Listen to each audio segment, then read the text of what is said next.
Zuerst möchte ich ein paar Wörter in Deutsch sagen.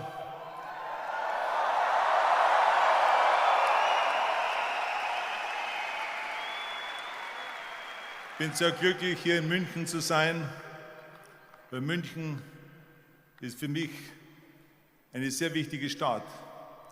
München war für mich das Sprungbrett nach Amerika.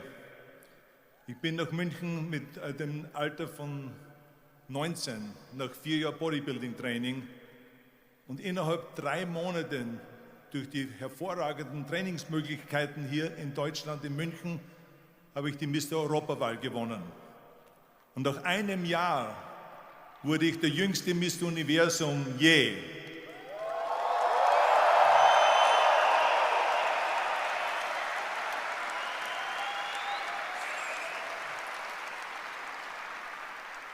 So, meine Karriere, meine internationale Karriere hat hier in München begonnen. Und das werde ich nie vergessen. München ist eine der schönsten Städte in Europa und ich liebe immer nach München zurückzukommen.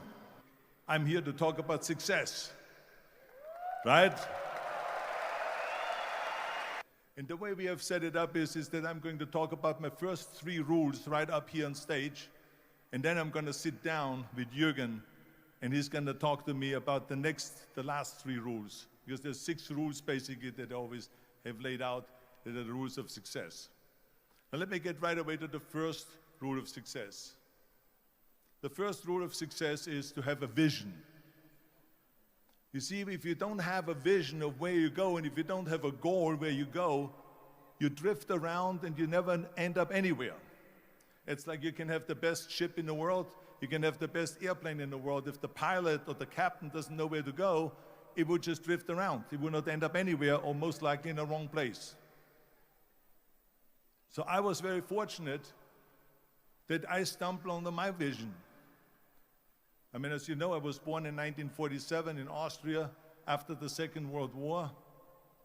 And I didn't really like Austria when I grew up. I couldn't wait to get out of there.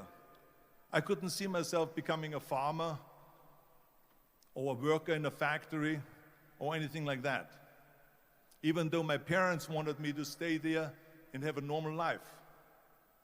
My father wanted me to become a police officer like he was. My mother wanted me just to stay there and marry a girl with the name of Heidi, hopefully, and have a bunch of kids and run around like the Van Trapp family in The Sound of Music. But that was their vision, not mine. My vision was totally different. I felt that I was born for something special, for something unique, for something big. So I was searching. Then one day I went to school. I remember I was 11 years old, and they showed a documentary about America.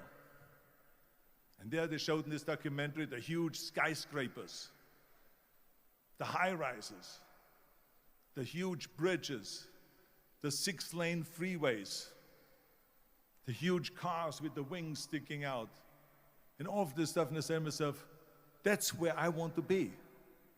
I don't want to be around here with these little farmhouses and these little buildings, and everything is old.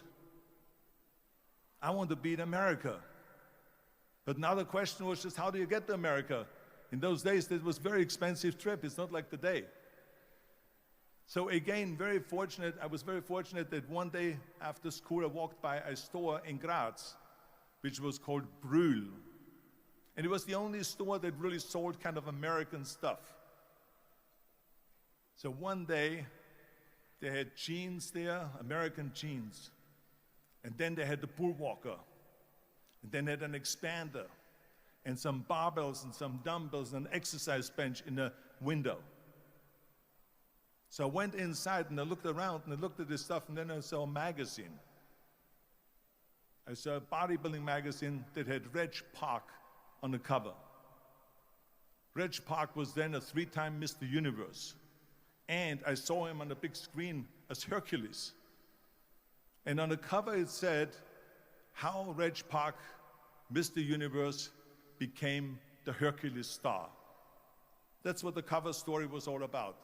So I looked at the cover and I said to myself, I got to get this magazine. So I bought the magazine, I took it home and I read it over and over from the front page to the back. It had everything in there, how he trained, how he was working out in Leeds, England, in a factory town, how he worked out every day for 3-4 hours and became the strongest man of Europe, and how he won Mr. Europe and Mr. Great Britain, and then eventually Mr. Universe. And how he won the second Mr. Universe and the third Mr. Universe. And how he was discovered to play the starring role in Hercules. I read that and I said to myself, wow, this is the blueprint for my life. This is exactly what I want to do. I want to become a bodybuilding champion just like Reg Park. I want to get into movies just like Reg Park. And I want to make millions of dollars and be rich and famous just like Reg Park.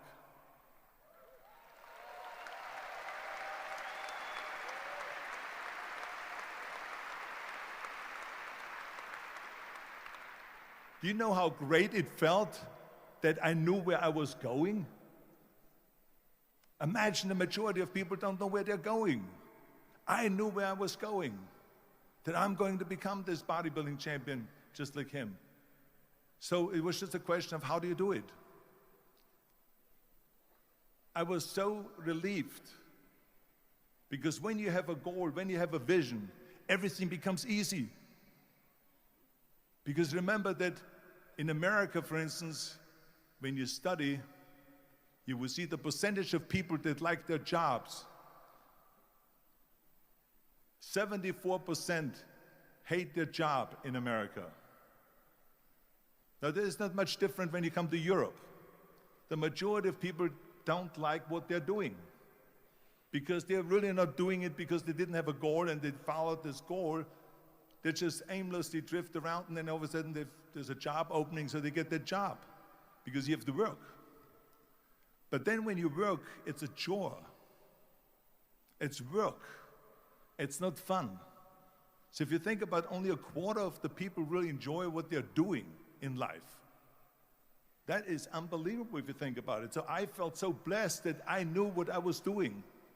It's like a medical student that studies and knows he wants to become a doctor. You know where to go. So I knew where to go.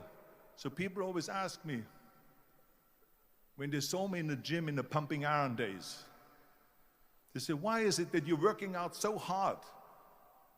5 hours a day, 6 hours a day, and you have always a smile on your face. The others are working out just as hard as you do, and they look sour in the face. Why is that?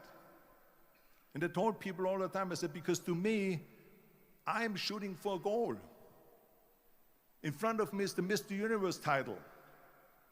So every rep that I do gets me closer to accomplishing that goal, to make this goal, this vision turn into reality. Every single set that I do, every repetition, every weight that I lift will get me a step closer to turn this goal into reality. So I couldn't wait to do another 500-pound squat. I couldn't wait to do another 500-pound bench press. I couldn't wait to do another 2,000 reps of sit-ups. I couldn't wait for the next exercise, for the next half hour of posing and all the kind of things that you have to do to be a champion.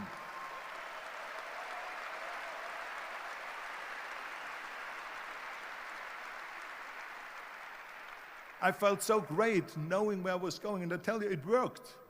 I mean, think about it. And I was just not visualizing just my exercise, but I was really lifting the trophy over my head. That's what I was thinking about. And with the age of 20, I went to London and I won the Mr. Universe contest as the youngest Mr. Universe ever. And it was because I had a goal.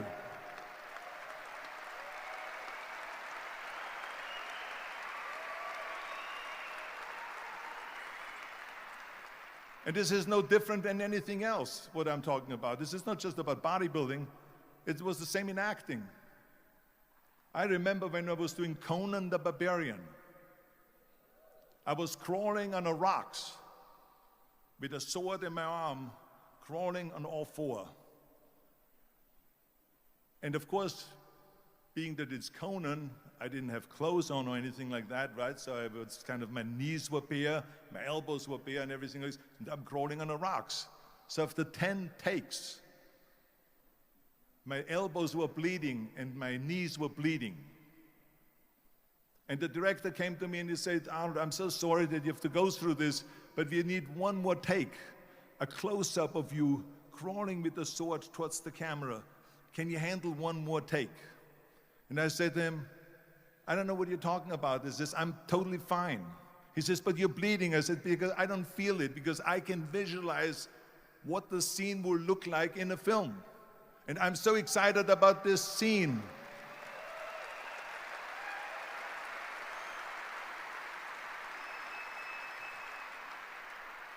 I was visualizing crawling up behind Thulsa Doom, which was played by James Earl Jones.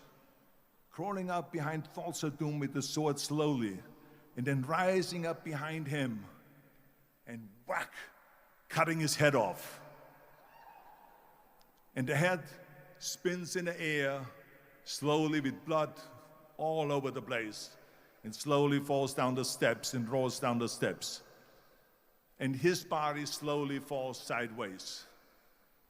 That was what I was visualizing, and that was very important because he, in the movie, killed my parents, killed Conan's parents. And that was revenge. And he always said that flesh is stronger than steel. And I wanted to prove to him that no, steel is stronger than flesh. And so I had this in my mind, and so this is why it didn't matter if I had to do another 50 takes or 100 takes, no matter how much I bleed on my elbows or my knees. I saw that vision of the perfect scene, and it was an important scene, and I would do it over and over again until we got it.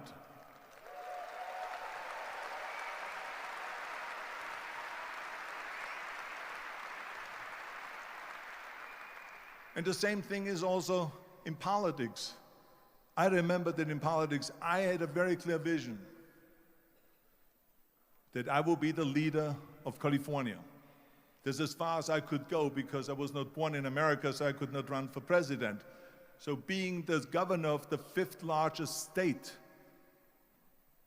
I should say the largest state, the fifth largest economy in the world, was for me really the ultimate title, the ultimate accomplishment in politics. So even though people came up to me and says, why don't you go and run for something smaller, you're never gonna make it. I ran for governor, and then 2 months later I became governor of the state of California. Again, because I had a very clear vision what I'm gonna do with California. So let me tell you something, visualizing your goal and going after it makes it fun. You got to have a purpose no matter what you do in life. You got to have a purpose. So that's rule number one, have a vision. Rule number two is, don't listen to the naysayers. Don't listen to the naysayers.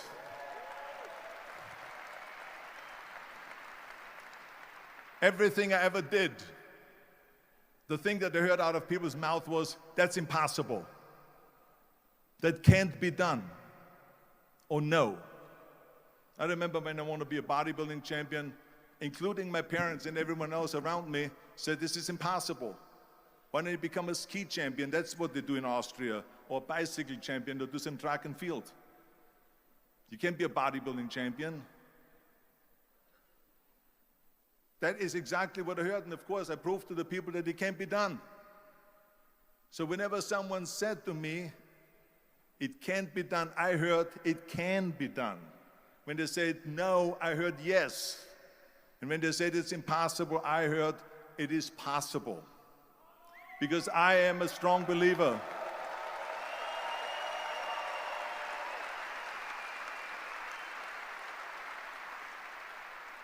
I'm a strong believer of what Nelson Mandela said, that everything is always impossible until someone does it.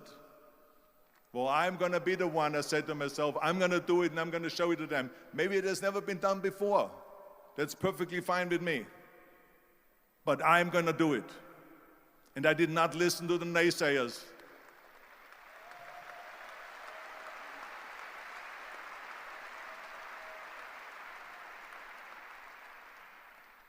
The same was also when I went into, not just in bodybuilding, they said no.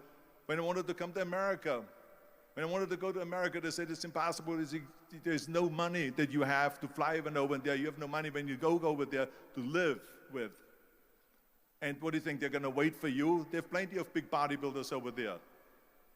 It was all no, and it can't be done, it's impossible.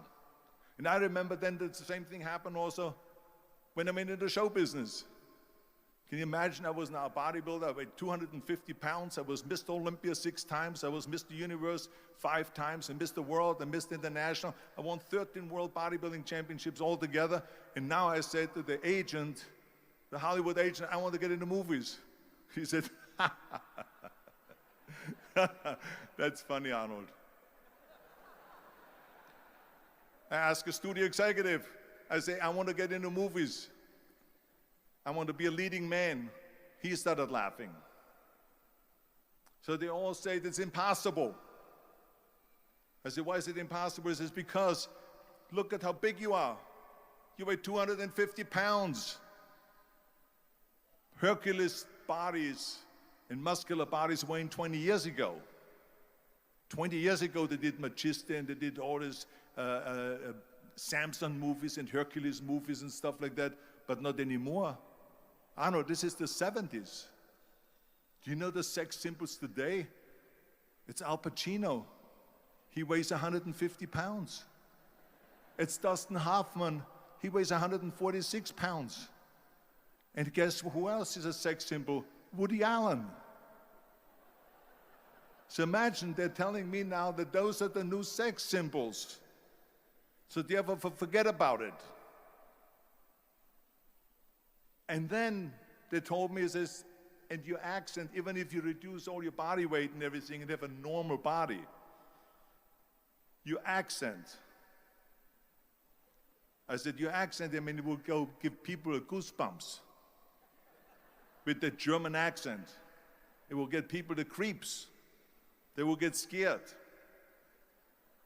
He says, no one in Hollywood ever has become a leading man that had an accent. Doesn't happen. People in America want to hear their actors talk like John Wayne, or like Burt Reynolds, or like Clint Eastwood. Not like someone on Hogan's Heroes or something like that, some Nazi movie. That's the kind of stuff that they heard. They said, no, you see, it's impossible. And plus your name who can pronounce Schwarzenegger or something like that. No one can pronounce that, so forget about it, Arnold.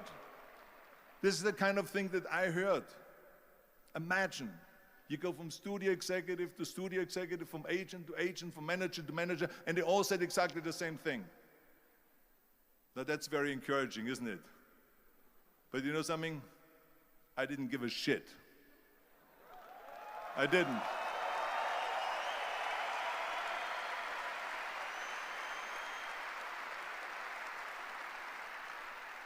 Because I believed that I can be a leading man.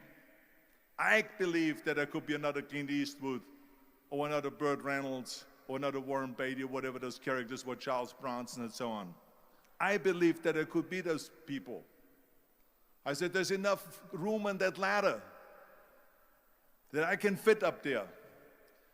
And I looked back again and learned from what I learned in sports. In my case, in bodybuilding. It's all about the hard work that you put in. I said to myself, in bodybuilding, I worked out 5-6 hours a day. I'm going to do the same thing now for acting. And of course, I went to college to study English. I studied voice, accent removal, acting classes, and all of this stuff, all day long. I worked and I worked and I worked. And within a short period of time, I made one movie called Hercules in New York, which of course went right into the toilet.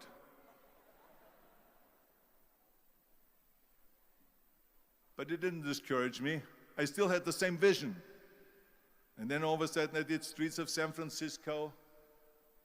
I did Stay Hungry and Pumping Iron and The Villain. And then all of a sudden I was asked by Dino De Laurentiis and by Universal Studio, the biggest studio, to star in Conan the Barbarian. And after I did Conan the Barbarian, the director at the press conference said to the press, the director was John Milius. He said to the press, if we wouldn't have had Arnold, we would have had to build one. So think about that.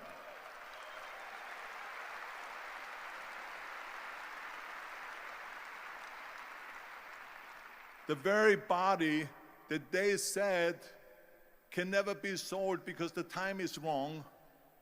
A few years later, I'm doing Conan the Barbarian, and it was the #1 hit at the box office when it came out in the summer of '82.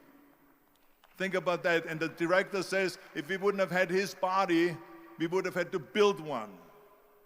So all of a sudden, my body became an asset, not a liability. And the same thing was with Terminator. After we were finished filming Terminator, Jim Cameron said to the press, if Arnold wouldn't have had that accent and talked like a machine, I think the movie wouldn't have worked. So think about that. The body and the accent that they attacked was an asset.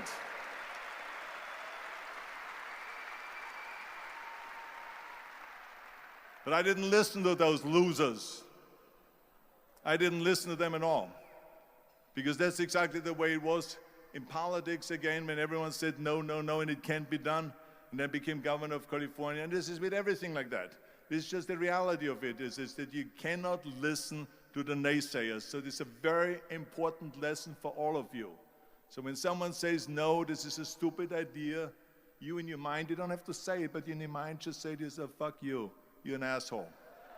What do you know?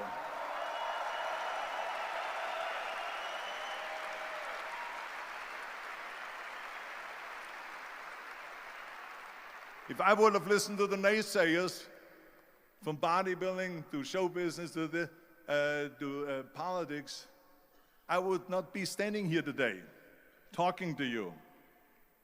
I would be in Austria in the Alps yodeling. That's right. I will be in Austria, still left, yodeling. That's what I will be doing, exactly. So this is why I say don't listen to the naysayers. And the next thing, the third point that I'm going to make to you is, before we sit down with Jürgen and talk about the rest of the three, is work your ass off. There is no magic bill. There is no magic out there. You cannot get around. You have to work and work and work. I can tell you, I've watched the day for half an hour, Jürgen and his wife that put on this show, this great, great event here. They work their ass off to put this together. All year long, they work and they work and they work. This does not come together by itself.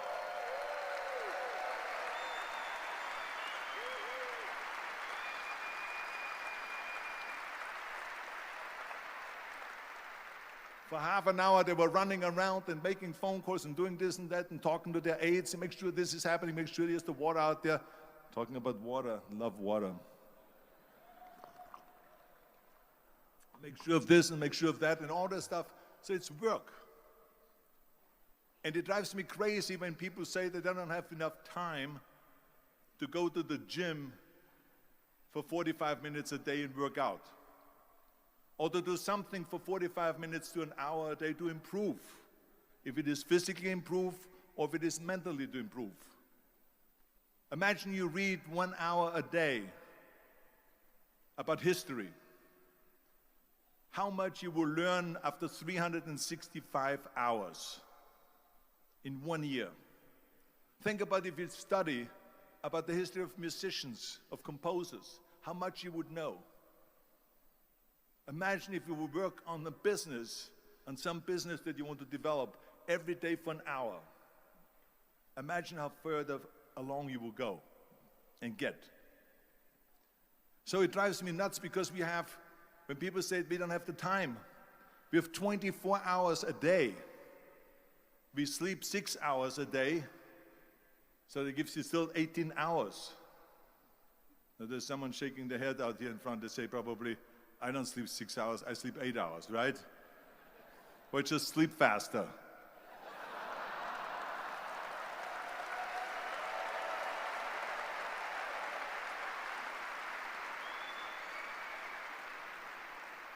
So we have 18 hours a day. The average person works around 8 to 10 hours. So let's assume it's 10 hours, so we have 8 hours left. Then you travel around an hour a day, maybe 2 hours a day. So now you have still 6 hours left. So what do you do with these 6 hours? What do you do with these 6 hours? Then we eat a little bit, then we schmooze a little bit, talk a little bit to people and all that stuff. But you can see how much time there is available if you organize your day. So you got to work hard. I mean, let me tell you something. When I went to America, I went to college. I went and worked out 5 hours a day.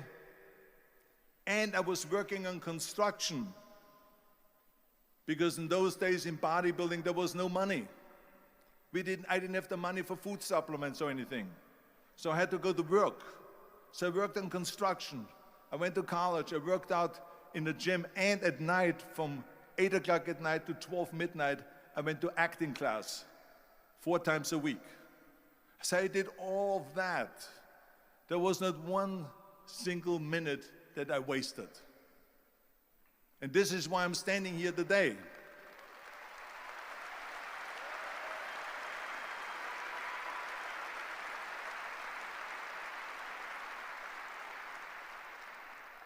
I became very friendly with Muhammad Ali in the 70s.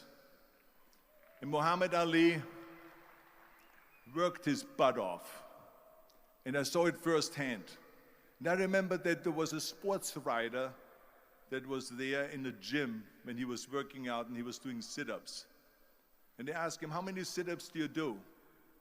And he said, I don't start counting until it hurts. Now think about that.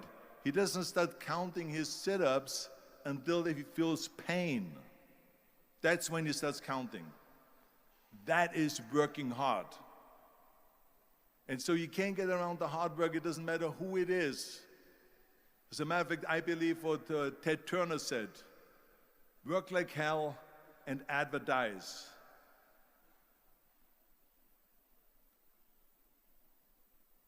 You get it?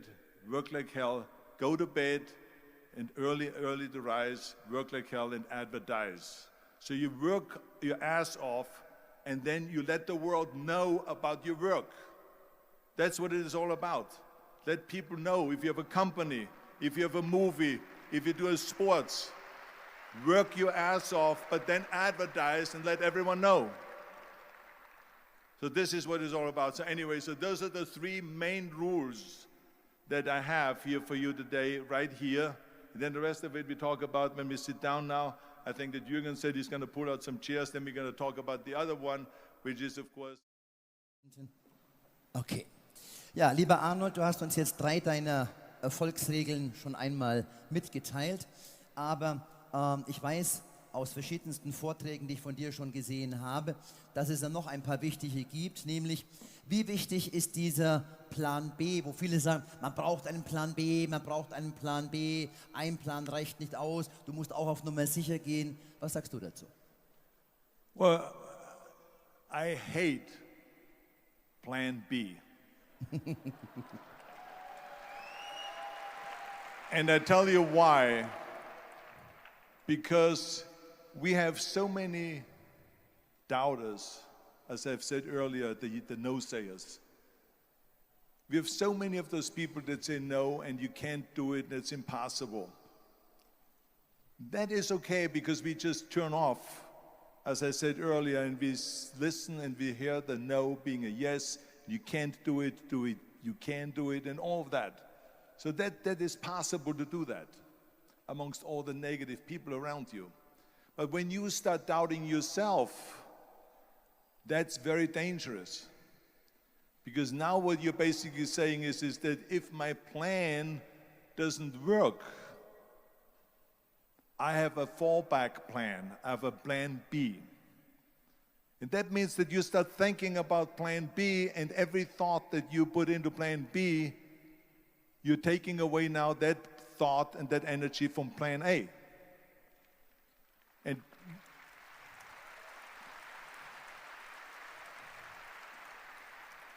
And it's very important to understand that we function better if there is no safety net, because plan B becomes a safety net. It says that if I fail, then I fall and I get picked up and I have something else there that will protect me. And that's not good, because people perform better when there's no safety net. People perform better in sports and everything else if you don't have a plan B. I'm telling you, I've never ever had a plan B. I made a full commitment that I'm gonna go and be a bodybuilding champion. I made a full commitment that I'm gonna be in America. I made a full commitment that I'm gonna get in the show business and I'm going to be a leading man. No matter what it takes, I will do the work. I will do the work over and over and over until I get it. And the same was in politics, in everything like that. So to me, it is very dangerous to have a plan B, because you're cutting yourself off from the chance of really succeeding. And the reason, one of the main reasons why people want to have a plan B is because they are worried about failing. What is if I fail, then I don't have anything else? Well, let me tell you something. Don't be afraid of failing, because there's nothing wrong with failing. You have to fail in order to climb that ladder. There's no one that doesn't fail.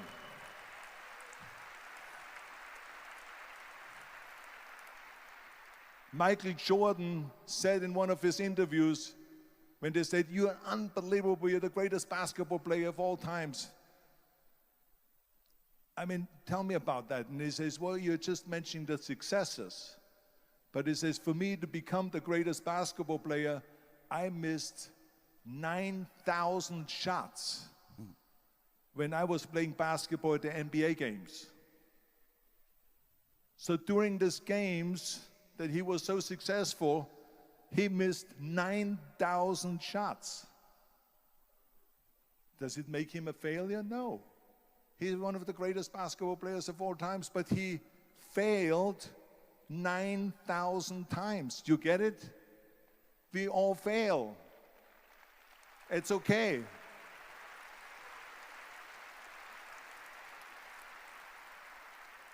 What is not okay is that when you fail, you stay down.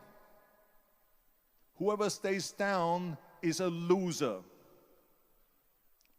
And winners will fail and get up, fail and get up, fail and get up. You always get up. That is a winner. That is a winner.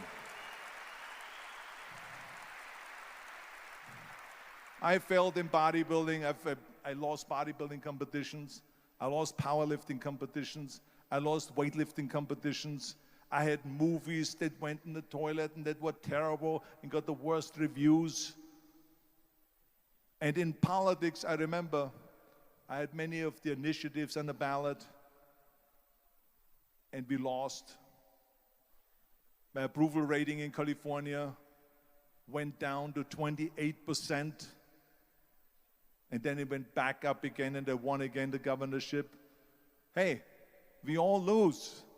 We all have losses. This is okay, and this is why I say don't be worried about losing, because when you're afraid of losing, then you get frozen. You get stiff, you're not relaxed. You got to be, in order to perform well in anything, if it's in boxing or if it is on your job or with your thinking, is only happening when you relax. So relax. It's okay to fail. Let's just go all out and give it everything that you got. That's what it is all about. So don't be afraid to fail.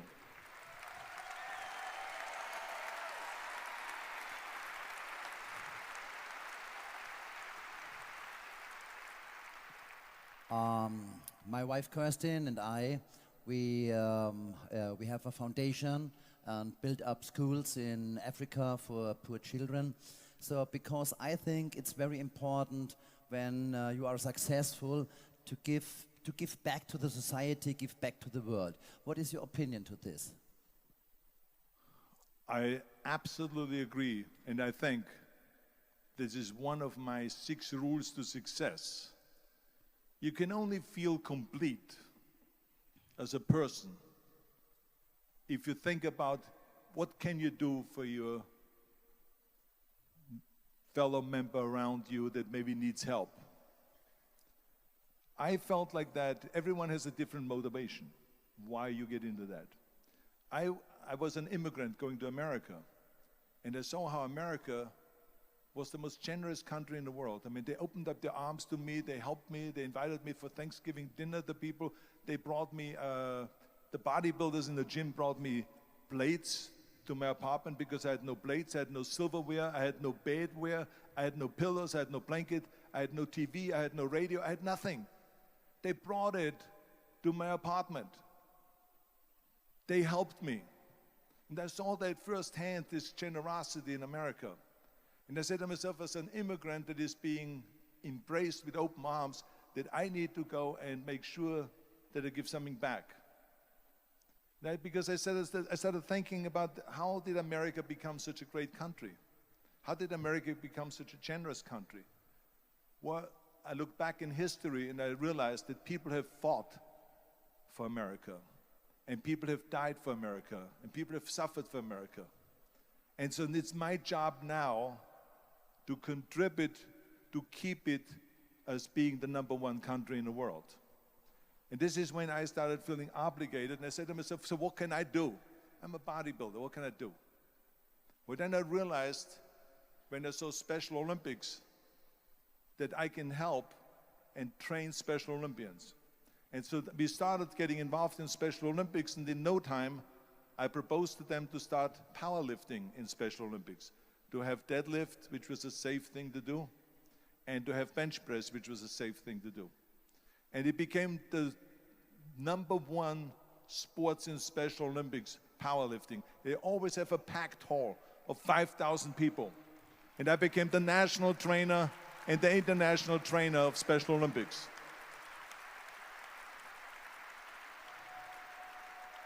And I tell you, I felt so good. I felt better than winning a bodybuilding competition, going to one of their competitions and seeing 100 of those athletes from all over the world competing in powerlifting and being happy and being included and being felt that they're equal to all of us. It was the most unbelievable feeling, and this is why I got so excited about it that then after that, I started, going around to military bases in America and training our military personnel. Because in those days, bodybuilding and weight training wasn't popular. Now it is. Now when you go to Iraq, to Baghdad or somewhere like that, and you see the American soldiers train, they have the biggest facilities. It's like this dome here. This is how big the training facilities are now. So it all changed. But in those days, it wasn't popular at all. So I went from military base to train the soldiers and the sailors and the airmen and all of them. And it made me feel good again. And then after, when I met President Bush, then Vice President Bush, and we traveled around to campaign, he asked me what I want to do, and I said, I would like to be a fitness leader in America. I would like to be the chairman of the President's Council on Physical Fitness and Sports. And then when he became president, he appointed me to that. And so now I really was able to travel through all 50 states and promote health and fitness. And the more I got into that, the more I realized how good it feels to give something back. And that's when my idea came about after-school programs, because after school, when I traveled to all the schools to train students, I saw there was a huge gathering of students after the school was over outside the school. And I asked the school principal, what are all the students doing? And he said to me, Arnold, you have to understand that 70% of the kids in our schools, they come from parents where 70% of the parents are both working. So therefore, there's no one there picking them up. So that's got me the idea to start after-school programs, to keep those kids in school while the parents are working, and to offer them homework assistance, tutoring, and sports and fitness programs and arts programs, music and painting and so on. And it became a huge success.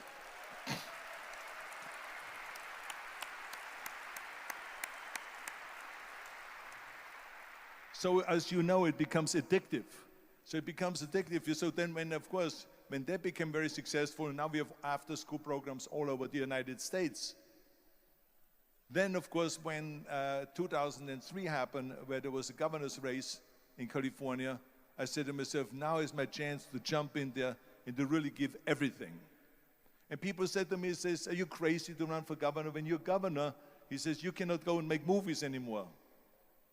I said, well, duh. I mean, I know that you can't run the state and make movies. Of course not. He says, well, you would lose all these millions of dollars. I mean, you're getting 20, 25, $30 million a movie, you will lose that. I say, I don't care. I say, all the money that I made is because of America. My success is because of America. Everything that I've accomplished is because of America. I say, so for me now to give something back for 7 years and not to make money makes no difference to me. I say, I'm going to do it. And I jumped in the end of the race and did it. And let me tell you something. I'm not poor because those 7 years I didn't get paid. I'm perfectly fine. And it made me feel good that I could give back to America.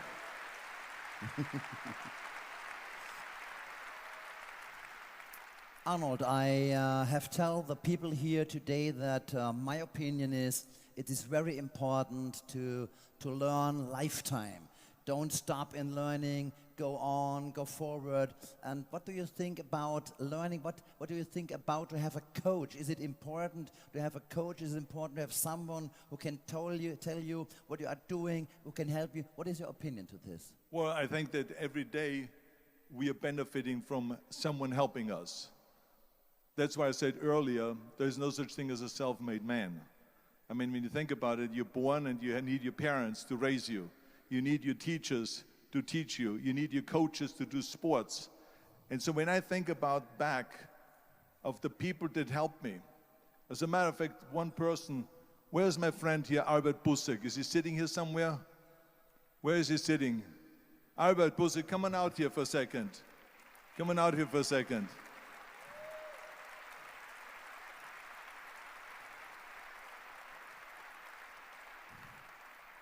The reason why I just wanted him to come out here to the front so you see him is because without Albert Bussek, I would not have had the bodybuilding career. Stay right there, Albert, and look at this way so they can see your face. Exactly.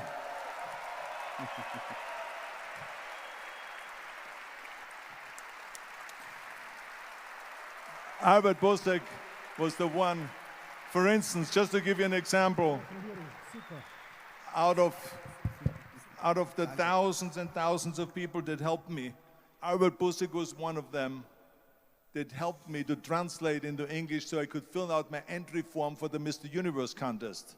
And then he flew with me to London to the Mr. Universe contest. He gave me the opportunity to come to Munich and to be the trainer in a gymnasium on the Schillerstraße 36. It was a fantastic gymnasium. He was an extraordinary friend that took thousands and thousands of pictures since then and helped me in every one of the competitions and everything, was a huge supporter. But this is the kind of people that you need. We need help. We need help.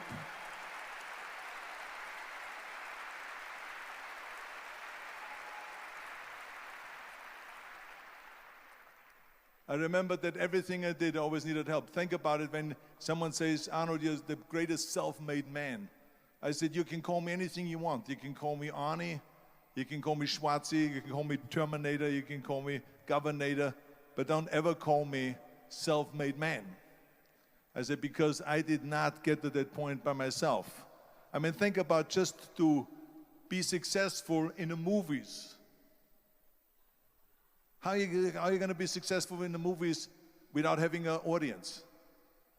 The only one that makes you successful in the movie is the people that go to see the movie. So how can you say to yourself, made man, when you need millions and millions and millions of people all over the world to go and see your movie, so people, then the press looks at it and says, this guy has a big box office success. It's the people. It's you.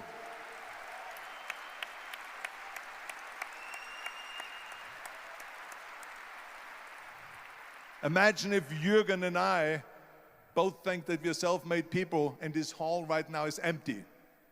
No one here. Do you think this will be a successful conference? No.